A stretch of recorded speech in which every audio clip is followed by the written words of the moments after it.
La importancia de la renovable, y el gobierno sí ha dicho que va a cumplir con el plan previsto por la Comisión Europea de la autoría de los 20, o sea, llegar hasta el 20% de energía renovable en el año 2020. Hasta ahí el cupo es a 11%. Tenemos que llegar 9 puntos más en estos años que nos quedan. Pero eso hay que hacerlo, como digo, con presupuesto, y hay que hacerlo también con disponibilidad económica. O sea, es un problema que lo entiende cualquier familia. En una situación como la que estamos ahora mismo es imposible seguir con estos niveles de crecimiento presupuestario porque es un problema, no crea un problema financiero. La semana pasada quedó desierta la titulación para financiar deuda eléctrica. Y la tarifa está ahora mismo en su déficit de 24.000 millones de euros. Ahí podemos hablar también quiénes o no son responsables, pero la situación es la que acabo de describir.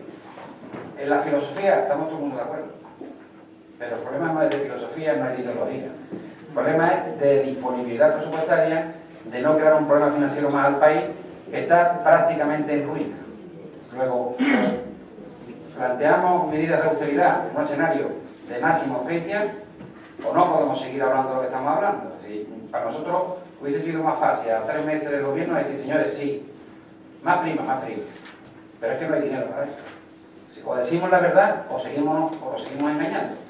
Y yo les recomiendo que vean ustedes el informe de la Comisión de Energía para que vean y comprueben la capacidad que está construida, la punta de máximo consumo, que también está en la intervención del debate del Congreso de los Diputados, está también en el decreto.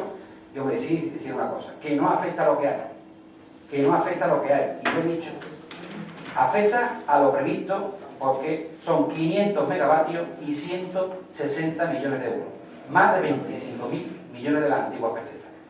Es un problema en tiempo de, como digo, de mucha precariedad económica, intentar ajustar y contener un poco la sangría presupuestaria para ir ajustando y ir arreglando las cuentas, además de los impulsos económicos que el país necesita. Como digo, no es un problema de ideología, es un problema de austeridad, de mucha prudencia y no crearle al país un problema financiero, que usted sabe perfectamente lo que es un problema financiero, para no entrar en una dinámica que seamos incapaces de solventar. Hoy he dicho a la Unión Europea que no está en condiciones de relajar el déficit al 4,4. Eso es un problema gordísimo, porque los cálculos se hicieron con unas previsiones de crecimiento absolutamente inventadas, y ahora nos encontramos porque no vamos a crecer 1,7, vamos a perder casi 1,8 puntos. No es lo mismo, 1,4 puntos, ¿no? Un escenario de crecimiento económico a sabiendas de que no se va a crecer, a un escenario de recesión en la que está ahora mismo España. Y no es comparable a Alemania en ningún caso con España. Alemania tiene una tasa de paro de 6,4 por la que está cayendo, y nosotros vamos a un 22 en España y un 32 en Andalucía. Luego el tema de la renovable como energía alternativa nos parece fundamental, nos parece muy interesante. Tenemos que ir a cumplir el objetivo de la Comisión Europea del 2020 y eso será en el 2020, pero en cualquier caso la situación que encontramos de moratoria no retroactiva es para intentar, como digo, parar la hemorragia económica e intentar no crear un problema financiero que ya tiene España. Afortunadamente ya voy a colocando deuda a intereses muy importantes, muy por debajo de lo que estábamos colocando antes de que llegara el gobierno del Partido Popular. Ahora mismo estamos colocando deuda en torno a un 1%. Luego eso es un dato muy significativo porque estamos dando credibilidad a los mercados. Muchas gracias. Muchísimas gracias. Hay otra ronda entonces, ¿no? Bueno, le corresponde al Grupo Socialista y después otra ronda que Izquierda Unida o Habla Izquierda Unida. Habla Izquierda Unida, ¿no? Izquierda Unida tiene la palabra. Bien, yo manifestar mi sorpresa por las palabras del portavoz del Partido Popular. Decir que es una cuestión de dinero. No, es una cuestión ideológica. Precisamente a mí, usted sí me puede autoconvencer de que es una cuestión de dinero. Pero por la edad que tú tienes y por los años en los que vivió, creo que está bastante claro que es una cuestión ideológica. Y de priorizar, sobre todo de priorizar. Si no, acuérdense todos los que vivieron la transición de cómo se consiguió el empleo comunitario, cuando no había dinero. ¿Por qué? La cuestión era la prioridad. Y en este caso, la prioridad no es cuestión de pedir la luna. Izquierda Unida no en ningún momento va a pedir ni un aeropuerto, ni va a pedir un paseo marítimo, porque no tenemos más, entre otras cosas. Pero es que en Palma del Río sí es posible la energía renovable. Y es posible, pues por lo tanto, peleémoslo, pongámoslo como nuestra prioridad, Afecta, usted va a ser un escollo más, usted va a ser cómplice, porque es que este Real Decreto afecta directamente a una futura planta solar en Palma del Río. Efectivamente, hay algunas que no va a afectar porque ya están en construcción, pero hay una futura. Y usted va a contribuir con su voto, va a ser cómplice de que en Palma del Río no se construya esa cuarta energía termosolar. Dígalo usted, claramente. Y luego, al respecto de que sobra energía, pues mira, para abaratar los precios, empiece usted por quitar el anuncio de televisión, dígale a su gobierno que quite el anuncio de televisión de ahorro de la energía, porque si hay un exceso, pues aquí, vamos, no creo yo que sea oportuno eso. Y decir que también, pues la cuestión es ideológica, la cuestión es la del cierre de las centrales nucleares. Y ustedes, vuestro gobierno, ha ampliado el tiempo de una central nuclear sin ni tan siquiera tener los informes previos de seguridad y sin ni tan siquiera hacer las mínimas pruebas de seguridad. Por lo tanto, no creo yo que sea un exceso de energía. Y en cuanto a los costos de la energía renovable, vamos a dejar ya las falacias, porque ¿cuánto le cuesta a España llevar los residuos a Francia? ¿Y quién soporta esos gastos? Es que esos gastos se quitan de la energía renovable para decir que se quitan de la energía nuclear para comparar. No, comparémosle desde arriba hasta abajo. Y eso es un gasto que crea la energía renovable y que sin embargo no computa. Y eso es un gasto que paga el Estado. Se lo paga a Francia, que por ello es la creación de nuevos cementerios que se quiere crear en España. Y sin más, decir que es una cuestión de prioridades. Y como ha dicho el portavoz del partido andalucista, yo creo que aquí, en Palma del Río precisamente, hay que dejar el partidismo y atender al sentido común. El sentido común es que está en juego el futuro de Palma del Río, de una cuarta termosolar, y si usted va a contribuir con su voto a que eso sea viable o no. Va a ser insignificante, pero lo va a ser.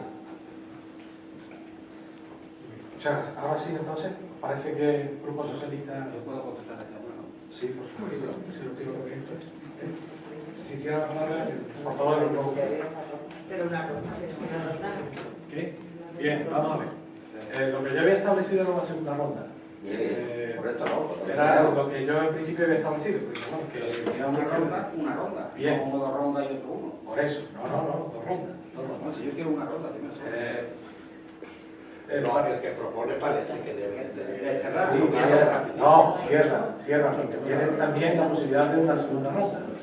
Vamos, prefiere cerrar solo, ¿no? El Grupo Andalucista tiene la palabra. Gracias, alcalde. Bien, yo voy a ser muy breve, como antes, pero conciso. Si sobre Palma del Río planea la posibilidad de que haya una cuarta planta, nosotros vamos a velar por ella. Los tecnicismos, los números, son todos, depende de dónde se mire. Se lo digo yo que llevo 30 años en la banca. Una cosa u otra. Depende de dónde te sitúes, una cosa u otra. Antes decía el portavoz de Izquierda Unida, creo que son 60 millones diarios lo que nos cuesta pagarle a Francia. 60 millones de euros diarios. Si multiplicamos, así que depende de dónde se miren los números, tenemos realidades. Nosotros seguimos apostando porque en Palma del Río tenemos que defender todas las posibilidades de empleo que haya. Todas. Gracias. Portavoz del Grupo Popular tiene la palabra. No, yo insistí en una cosa, que no es un problema ideológico, que es un problema de recursos, de dinero. Así de fácil. Si no, los papeles lo soportan todo, la palabra y el debate lo soporta todo, pero yo creo que ahí están también los informes de la Comisión Nacional de la Energía. Eso se lee y sacamos conclusiones. Se lee uno en tema del déficit y sacamos conclusiones. Y se lee uno que la situación eléctrica es ahora mismo muy preocupante. Yo no quiero hablar aquí de cómo se ha gestionado el tema de la energía, que es un problema de España, eso está clarísimo. Eso está clarísimo. Pero que yo creo que esto es un problema de número. Y vuelvo a insistir, en 2012 las renovables recibieron 6.500 millones de euros. tenemos un déficit tarifario de 24.000 millones. En el 2008, 3.300 millones. Y eso sale, que nadie se lo olvide, del bolsillo de todos los españoles y españolas. Que no lo paga alguien que está fuera. Eso es como todo. Ingresos y gastos. Y donde no hay, no hay. Hablar aquí de lo que puede ser, me parece fantástico. Hablar de que con nuestro voto mínimamente nadie como nosotros está interesado en crear las condiciones para que en este país se vuelva a crear empleo. Lo hemos cogido con 5,5 millones de parados. Vuelvo a insistir, nadie como nosotros, porque tenemos la responsabilidad de gobernar.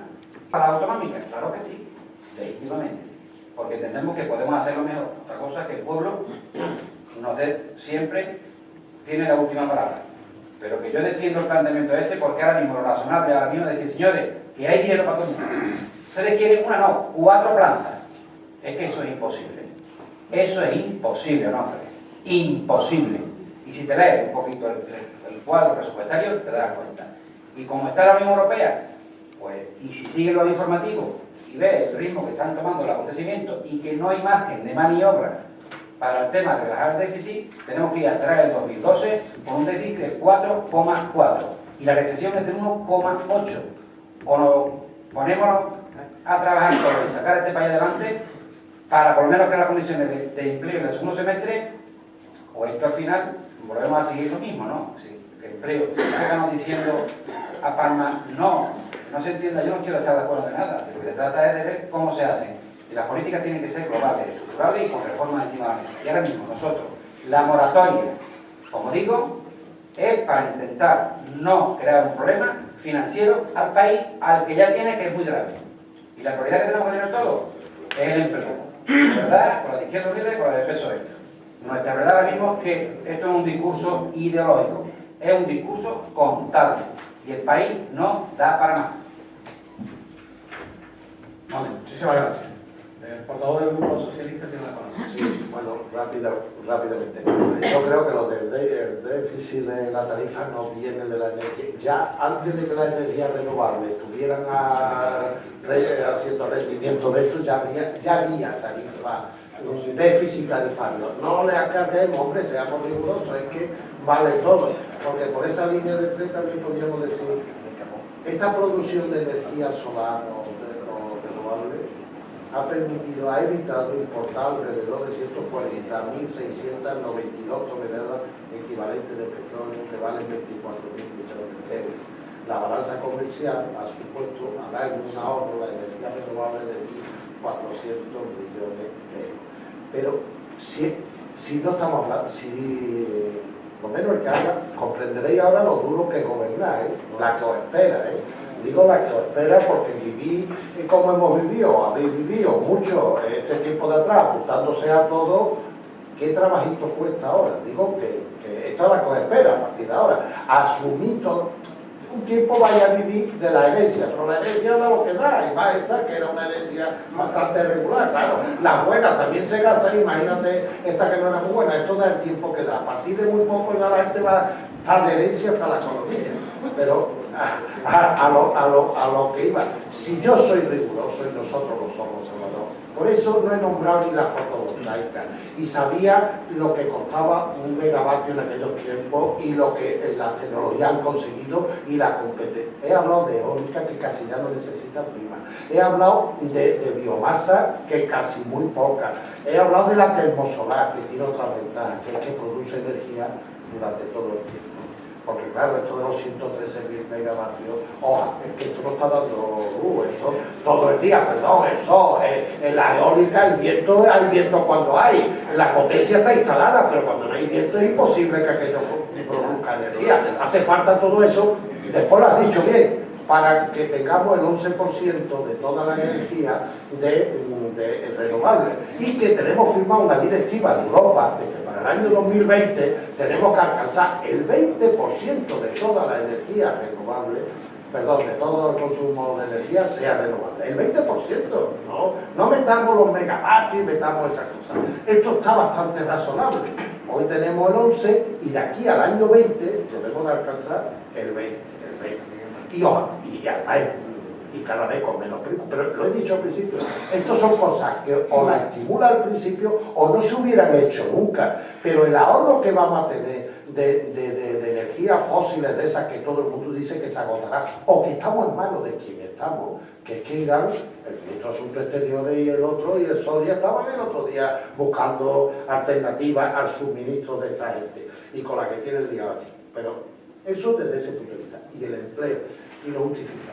Y algo que habéis dicho muchas veces, de verdad, es preferible estimular que la gente esté trabajando que no tenerlo en el desempleo, que no consumen, que no cotizan, que no contribuyen, y encima tenemos que dedicar. Es cuestión de echar números. Y sinceramente, Salvador, yo creo que aquí el tiempo lo dirá, hay más de lobby eléctrico y de otras cosas, porque es verdad que al presupuesto no le afecta.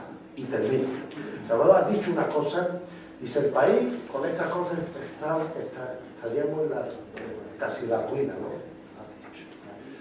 Pues podríamos estar en la ruina absoluta. Hoy hemos visto los índices de crecimiento para el año que estamos en curso, y Portugal, y Grecia y los países de Irlanda, los que han sido intervenidos, me parece que tienen un descenso de entre el 5 y el 7% de su PIB.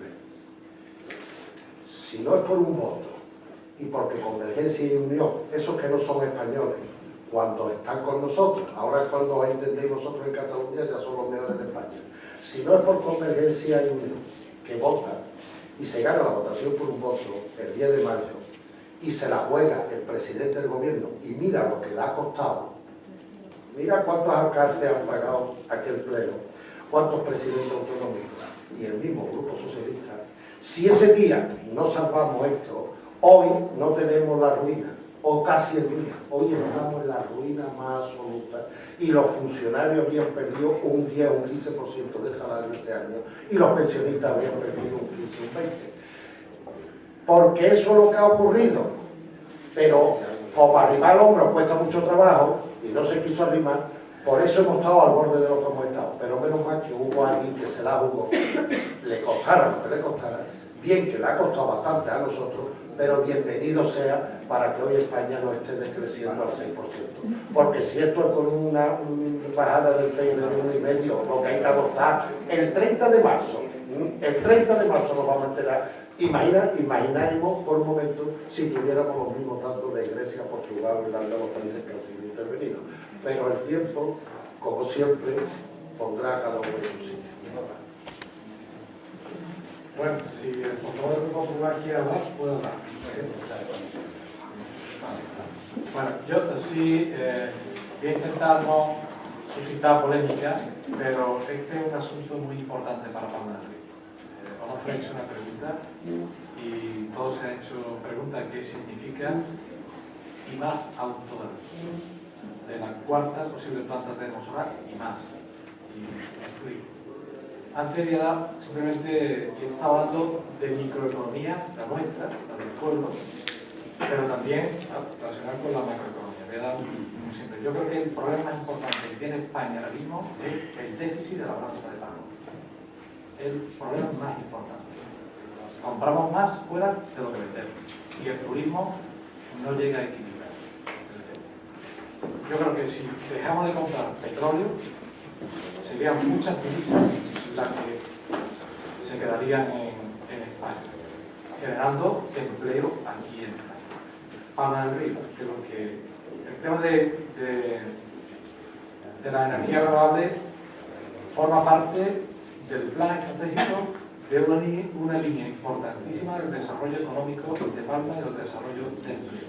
Fundamentalmente la diversificación económica que perseguíamos. Y para dar respuesta a muchos jóvenes, personas tituladas, personas con cualificación, como empleo directo y después también como empleos indirectos en el caso.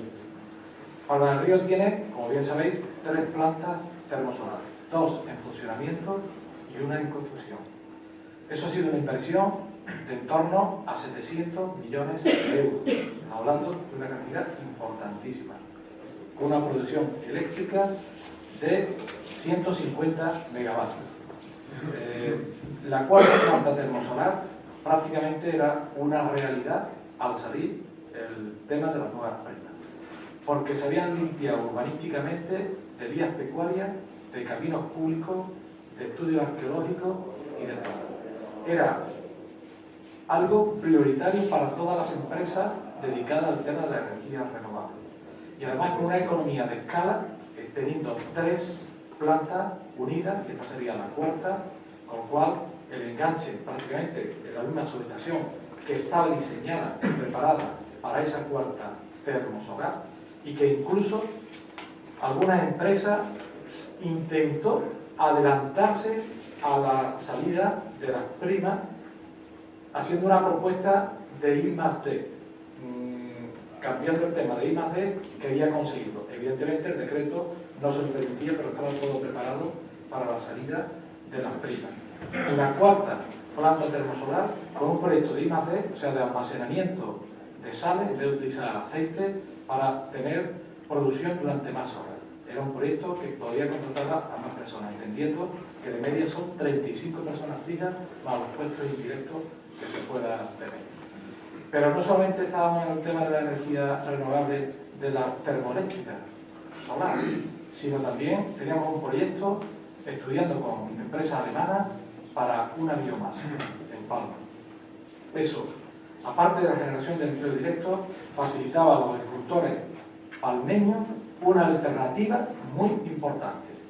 Y se estaban haciendo estudios ya de producción de pauronia y de producción de otros cultivos, el tema de la reforestación, etcétera, la limpieza de masa forestal, etcétera, para las plantas de biomasa, con lo cual va a generar también una gran cantidad de puestos de trabajo. Pero también tenemos otros proyectos más, que eran pequeñas fotovoltaicas en techo, en naves industriales que ya se estaban trabajando en el polideportivo y en naves como por ejemplo Sunarán, como por ejemplo otras empresas del poliindustrial que lo estaban trabajando y que ya estaban con la concesión.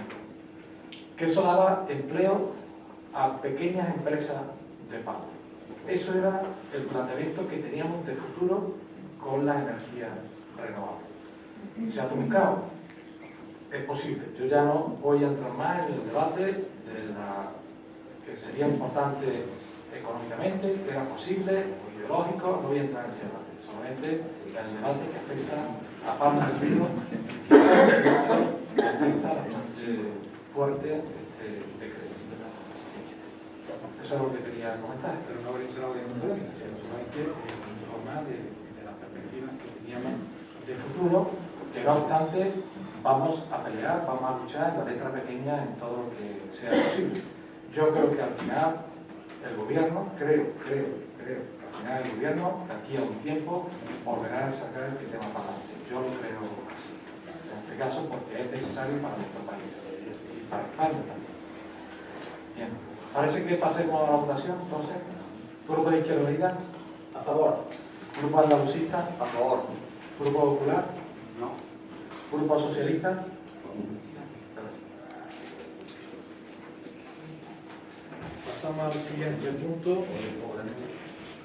que es el 14, que es moción, en este caso conjunta, entiéndenos, entre el Partido Socialista Obrero Español y el Partido Andalucista, relativa a la defensa de los trabajadores ante el Real Decreto Ley 3/2012 sobre medidas urgentes para la reforma del mercado del trabajo. El portavoz del Grupo Socialista tiene la palabra. Gracias, alcalde. Bueno, vamos a hacer una exposición de motivos. Procuraré ser lo más breve posible porque, bueno, estamos viendo que las cosas se están hablando. En primer lugar, bueno, creo que ahora sí vamos a debatir una moción evidentemente ideológica. No sé si era económica o se le trata cualquier enfoque o se la pautará con un montón de cifras, pero vamos a hablar de la reforma laboral que el gobierno ha aprobado. Evidentemente, cuando se hablaba con las personas y con los conocidos, fue como si una reforma laboral que va a regular muchos aspectos. Desgraciadamente, estamos comprobando que este Real Decreto Ley lo que está regulando es el despido. Y una orientación para que la parte más débil de la relación laboral, que son los trabajadores, tengan una notable pérdida de derechos en este procedimiento que regula toda la regulación del despido, la regulación del empleo y las condiciones en que este se produce. Tanto es así que UGT y comisiones, en un comunicado, dicen que la reforma laboral aprobada por el Gobierno no va a servir para crear empleo. Su objetivo es colocar el mercado de trabajo al servicio de los empresarios y desregular las relaciones laborales. Desregular las relaciones laborales. Algo que iremos comprobando con el devenir de los tiempos. La reforma laboral impuesta no tendrá otra consecuencia, o no estamos viendo que tenga otra consecuencia que no sea la de facilitar el despido. Según estos mismos sindicatos, el despido será más fácil y más barato, legaliza un nuevo contrato con despido libre y gratuito combinado con más bonificaciones y restringe los derechos colectivos de los trabajadores y trabajadoras, a la vez que aumenta el poder discrecional de los empresarios. Y esto es bastante importante. El resultado final para esta reforma será una mayor desigualdad social, eso es evidente. Se nos dice que nos equiparamos a Europa. Bueno, pues si nos vamos a equiparar a Europa, equiparémonos también los niveles de protección del estado del bienestar. Si nos vamos a equiparar en la facilidad para regular el mercado de trabajo, como se está diciendo, que no nos quedemos atrás en los demás aspectos. Vamos a llevarnos todo a nivel europeo, todos. Se trata en definitiva de una reforma para potenciar el despido único. La fórmula del despido que va a imperar va a ser el despido objetivo, que puede llegar a cuestiones tan casquianas como poder despedir a un trabajador que en un periodo de 2 meses falte 10 días a trabajar con que se esté operando y las tenga notificadas. Queda a voluntad del empleado. Y el despido disciplinario, que era el que estamos acostumbrados, va a quedar como algo meramente residual, que es donde van a intervenir los procesos. Tenemos contratos que durante un año un trabajador puede estar perfectamente a prueba y ser despedido sin la más mínima indemnización. Una reforma que no potencia con la contratación estable, que es lo que se nos está vendiendo. Porque el contrato único va a ser tan fácil, se está regulando de tal manera el despido, que en realidad da igual tener un contrato estable que no tener. Estamos en una reforma laboral que ha roto el pilar fundamental donde residían las reglas del juego hasta ahora, que era el convenio colectivo. Era el convenio colectivo. ¿Qué sucede? Que los legisladores e ideólogos del PP han recurrido para condensar el fondo del decreto a una palabra que es de diseño, como estas palabras que los legislados son a sacar de vez en cuando, que es la flexiseguridad. Pero la flexiseguridad no es un invento nuevo, señores, nada de nuevo. Funciona sin ley desde hace años en la economía andaluza. Aquí han abundado y abundan los trabajadores sin contrato o con contratos falseados. Los salarios y horarios flexibles a gusto del patrón. Y prácticamente no existe, perdón, el concepto de hora extra. Por tanto, lo que desde un punto de vista legal resultaba inaceptable y deforme hasta ahora, aunque fuese práctica, ahora será normal, y aún más, normativo. Por tanto, otro de los aspectos de esta reforma laboral que se regula, y uno de los peores elementos, se trata de la modificación de la ultraactividad de los convenios, que uno que no es especialista en la materia,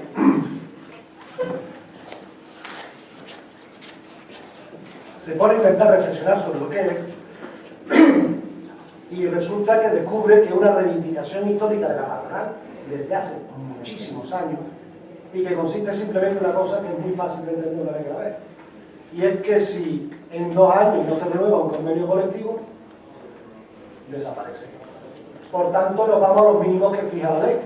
¿Qué es lo mínimo que fija la ley? Los mínimos establecidos en el Estatuto de Trabajadores y el mínimo salario mínimo establecido, que es el salario mínimo interprofesional. Vieja y antigua reivindicación. Por lo tanto, estamos ante una reforma hecha para despedir e imponer.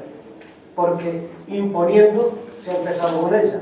Porque que yo haya oído, no ha habido el más mínimo consenso con nadie, y mucho menos con los principales interlocutores, que deberían haber sido los sindicatos. En este sentido,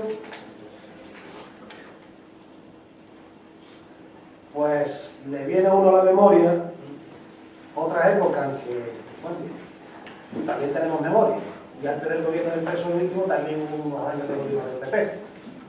Y le viene a uno a la memoria una lógica que es la de enfrentar y dividir. Y ahora, una vez derribados algunos otros hitos, le toca a los sindicatos. Por eso nos desayunamos con los voceros y la prensa, donde no sé quién está de cervecita, y el que quiera que se vaya a la ponia y ver las culturas por el estilo. Porque se trata de prestigiar, vencer y dividir. Y ahora tenemos una campaña emprendida contra los sindicatos. Vamos a por los sindicatos. Claro, los de clase, los otros nos vienen muy bien. El único derecho que están dispuestos a implantar es que los empresarios decidan unilateralmente sobre el futuro de los trabajadores. Tan es así que en palabras de un líder socialista, como Manuel Alcaba, no lo voy a esconder, las leyes textualmente en 30 años los quieren hacer retroceder a 30 años en la negociación, en los derechos laborales, en los pactos, en los acuerdos y en la cultura laboral de nuestro país, que desde los pactos de no sé dónde, y ustedes sabrán lo que esto que yo, que fueron nombrados, que se creó el Estatuto de los Trabajadores, que es del año 80, que entonces no estaba gobernando ni el PSOE siquiera, habían permitido a este país un marco de paz, porque la paz laboral garantiza la competitividad y la productividad. Y no quiero ser pájaro de mal acuerdo, pero creo que vamos a ver algo en los próximos meses. Y la paz es lo que garantiza la competitividad y la productividad. Sin paz laboral volveremos a ver marcos de regulación y marcos de descontrol, incluso económico, como ya hemos visto en otra época en este país. Y algunos años vamos teniendo.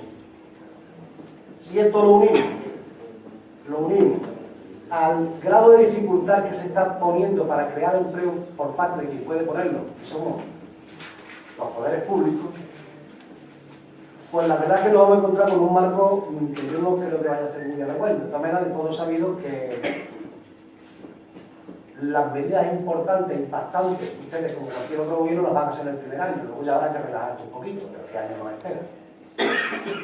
Entonces, de cosas porque estamos impidiendo, por ejemplo, que administraciones como la local, como el propio ayuntamiento, pues no sean capaces de cubrir plazas, es decir, podríamos crear algún empleo, mucho, alguna plaza de alguien que se jubila, y todo eso está prohibido. Va a ser muy difícil que lleguemos incluso a ocupar la plaza de jardinero que se nos ha jubilado. O por no recurrir al espectáculo que estamos dando con los opositores, que si van a opositar, que si le cambian los temarios, si todo esto está contribuyendo pues a establecer un marco que yo creo que no es más ideal. Y además se da una paradoja, y es que cada vez se acuerda uno más de esa poesía falsamente atribuida a Bertolt Brecht, y que venía a decir algo así como luego vinieron por mí, pero entonces ya no quedaba nadie que dijera nada, ¿no? Porque aquí no va a estar a salvo nadie, ni los trabajadores de la administración pública, ni los funcionarios, ¿eh? Que el carril se está viendo. El carril se está viendo. Por tanto, proponemos al Pleno la adopción de los siguientes acuerdos. Instar al Gobierno de España la retirada inmediata del Real Decreto Ley 3/2012 sobre medida urgente para la reforma del mercado laboral. Instar al Gobierno de España que abra un proceso de diálogo con los agentes sociales y económicos para que cualquier reforma del mercado laboral se lleve a cabo a través del consenso entre el Gobierno, los sindicatos, que son una parte muy importante, y los empresarios. Y en tercer lugar, instar al Gobierno de España que combata el alto nivel de desempleo de nuestro país, no mediante reformas laborales, sino actuando sobre las debilidades de nuestro sistema productivo por la falta de actividad económica condicionada por la ausencia de financiación del sistema financiero, que impide que fluya el crédito a las empresas y a las familias. Muchísimas gracias. Damos la palabra al Grupo de Izquierda Unida. Perdón usted. El grupo proponente, el Partido Andalucista, tiene la palabra. Gracias, alcalde. Bueno, pues la verdad es que consensuar una moción como la que trae hoy el Partido Socialista con nosotros no nos ha costado ningún trabajo, puesto que la moción que trajimos antes del plan de apoyo del plan prioritario de empleo para Andalucía viene más o menos de la mano con la moción que estamos defendiendo aquí. Lo que venimos a traer es reafirmarnos completamente en que estamos ante la mayor agresión a los derechos laborales desde que fue la transición democrática, ¿no? Desde el Pacto de la Moncloa en el 77 y el Estatuto de los Trabajadores en el 80 hasta el día de hoy ya han sido 9 las reformas laborales que se han impuesto por parte de los partidos que han gobernado, de la UCD, del PSOE y del PP. Y con esta reforma la verdad es que lo que se ha ido imponiendo es una creciente desregularización, flexibilidad y precariedad laboral. La prueba me remito que a día de hoy tenemos un aumento de desempleo tremendo. Pero con esta reforma, la coalición de la patronal y del PP han aprovechado la crisis para atacar los derechos de los trabajadores y trabajadoras. Es una reforma laboral que no incide en el cambio del modelo productivo, sino en la que de recortar simplemente los derechos básicos y fundamentales de cualquier trabajador. Y aparte de lo que ya ha dicho el portavoz del Partido Socialista, me gustaría destacar algunos puntos más, en el que no solo se abarata el despido, como ya se ha dicho, sino que se imponen nuevas causas para el despido justificado. Bastará que una empresa vea reducido su ingreso durante 3 meses consecutivos para tener pleno derecho a echar a todos los trabajadores que quiera. También se favorece a los empresarios a cobrar bonificaciones por contratar. Esto quiere decir que se restan ingresos a la seguridad social, al salario indirecto y diferido de los trabajadores, y que puesto a regalar el dinero de los trabajadores se establece que los patronos puedan cobrar por contratarlo una parte de la prestación del desempleo de un parado, el 50% de los 12 primeros meses. Que las ETT pasan a tener un papel central como agencias de colocación, lo que lógicamente lo que hace es que en la práctica supone la privatización del INEGI. Se suprime la autorización administrativa previa en los ERE, es decir, los empresarios podrán realizar despidos colectivos sin ninguna traba y se extienden además al sector público la posibilidad de realizarlo. Además también se pretende que los parados con prestación realicen trabajo social para la comunidad. Es decir, que se les culpabiliza de la situación actual a la que se han visto sometidos por malas gestiones de gobierno. Y aquí, aunque estemos valorando una moción que presenta el PSOE, a la que no hemos sumado, dicho sea de paso, son también errores que cometió el gobierno anterior del PSOE durante los 8 años que ha estado gobernando. Por lo cual, culpabilizar esta situación a un trabajador me parece de la desvergüenza más total y más absoluta que se podría ser la situación actual que tenemos. Con lo cual, además de esto, se le utiliza para cubrir servicios públicos que le corresponderían directamente al Estado. En el artículo 12 del proyecto que modifica el Estatuto de los Trabajadores, se establece que, y leo textualmente, la dirección de la empresa podrá acordar modificaciones sustanciales de las condiciones de trabajo cuando existan probadas razones económicas, técnicas, organizativas o de producción. Es decir, que se permite al empresario modificar la jornada de trabajo, los turnos, los horarios, la distribución del tiempo, absolutamente todo. O sea, que el empresario va a ser, a partir de ahora, por poco más o menos, que el amo, como antiguamente se decía, del trabajador, ¿no? O sea, que no hemos retrocedido antes de la transición, no mucho antes. Yo, gracias a Dios, aquel tiempo no lo viví, por desgracia lo voy a tener que vivir a partir de ahora. Lo que esta reforma busca no es que el mercado de trabajo sea más flexible para facilitar un mejor ajuste entre oferta y demanda de trabajo. No, por supuesto que no. Lo que queremos es que el gobierno busque limitarse a proteger y ampliar el poder de decisión de las empresas a costa de los derechos de los trabajadores. Posiblemente en la prevención de que no va a ser capaz de mejorar las condiciones del entorno económico ni a corto ni a medio plazo, y que lo que se avecina es, por tanto, mucho peor en el panorama económico. Es una reforma, por tanto, una reforma laboral contra la clase trabajadora, contra los verdaderos productores de riqueza y la inmensa mayoría de la sociedad, en beneficio solamente del capital. Y ningún trabajador o trabajadora, activo o parado, indefinido o temporal, del sector público, del sector privado, autóctono o inmigrante, joven o mayor, escapa a su efecto, independientemente de la conciencia o el conocimiento que pueda tener sobre ello. Desde la última reforma que motivó la huelga general del 29S, lejos de crear empleo, por desgracia, como se argumentó cuando fue aquella reforma, lo que ha dejado ha sido más de 400.000 nuevos parados. ¿Cuántos nuevos parados, le queríamos preguntar a los señores del Partido Popular, va a dejar esta reforma laboral? Y por todo ello los andalusistas estamos completamente en contra de una reforma que empobrecerá aún más a Andalucía y a la mayoría de los andaluces. Muchas gracias. Grupo de Izquierda Unida, Sí, muchas gracias. Bueno, yo me voy a centrar en otra cuestión que la reforma laboral trae, que todavía no se ha manifestado. Efectivamente, como ha dicho el portavoz del Partido Socialista, lo más grave de todas estas cuestiones son que precisamente y profundamente en Andalucía, muchísimos de los trabajadores andaluces y trabajadoras andaluzas, pues efectivamente hoy estamos hablando de derechos que ellos no conocen, porque son despedidos en verano, son despedidos en Navidades, nunca han tenido pagas dobles, nunca han tenido periodos de vacaciones, y esa es la realidad de Andalucía. Y precisamente esas son una de las cuestiones por las que no se lucha más ferozmente estas cuestiones. Pero nosotros queremos hacer la reflexión y el llamamiento a todos los ciudadanos que las comparaciones son necesarias y obligatorias para saber si estamos bien o estamos mal, y que es necesario saber dónde mirar para ir aumentando e intentar equipararnos a la normalidad. Decir que si algo se ha demostrado en España es que despedirnos es difícil. Hemos llegado a cifras de 5 millones y sin duda se habla de que vamos a estar en periodo de recesión hasta el mes de junio. Yo ya vaticino, por la experiencia que uno va teniendo, que cuando te dicen hasta junio es 2 veces más. Yo creo que el año entero vamos a estar en recesión, y que esta reforma laboral lo que va a potenciar es que efectivamente en España lleguemos a los 6 millones de personas. Decir que, pero también manifestar uno de los refranes que mi compañera Ana Ramos suele manifestar, que consejos vendo, pero para mí no tengo. Y me refiero a esto porque el Partido Socialista, desgraciadamente, también ha sido y ha formado parte de este problema. Porque argumentaron lo mismo que hoy por hoy se está argumentando por parte del Partido Popular, algo que vimos como las cifras siguieron aumentando y que desgraciadamente vamos a ver con esta reforma laboral que las cifras también van a ir aumentando. Como digo, el Partido Popular lo que ha hecho es dar una vuelta de tuerca más.